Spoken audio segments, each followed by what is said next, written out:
৮ নম্বর jersey পরে খেলতে চান হামজা চৌধুরী।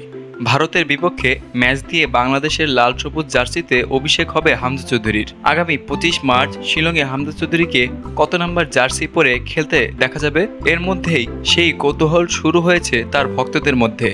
সোমবার হবিগঞ্জের নিজ গ্রামে গণমাধ্যমের মুখোমুখি হয়েছিলেন লেস্টার সিটি থেকে ধারে খেলতে যাওয়া শেফিল্ড ইউনাইটেডের এই ডিফেন্সিভ মিডফিল্ডারের। সেখানে ইংরেজিতে, বাংলায় এবং সিলেটি আঞ্চলিক ভাষায় অনেক কথাই বলেন সকালে বাংলাদেশে আসা এই ফুটবলার।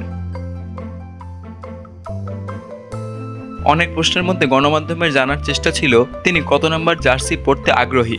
জবাবে হামজা চৌধুরী জানিয়েছেন তিনি ৮ নম্বর লাল সবুজ জার্সি পরে খেলতে চান।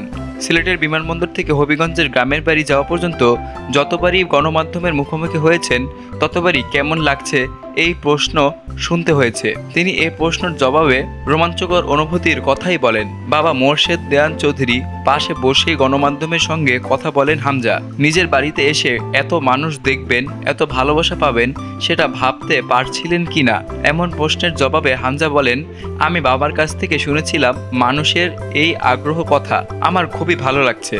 এই ম্যাচের আগে ভারত কোচ ফিরিয়ে এনেছে অভিজ্ঞ সুনীল ছেত্রীকে। তাকে নিয়ে হামজার কোনো পরিকল্পনা আছে কিনা জানতে চাইলে হামজা বলেন, আমি ভারতের কথা ভাবছি না, আমরা শুধু আমাদের দলের কথা ভাবছি।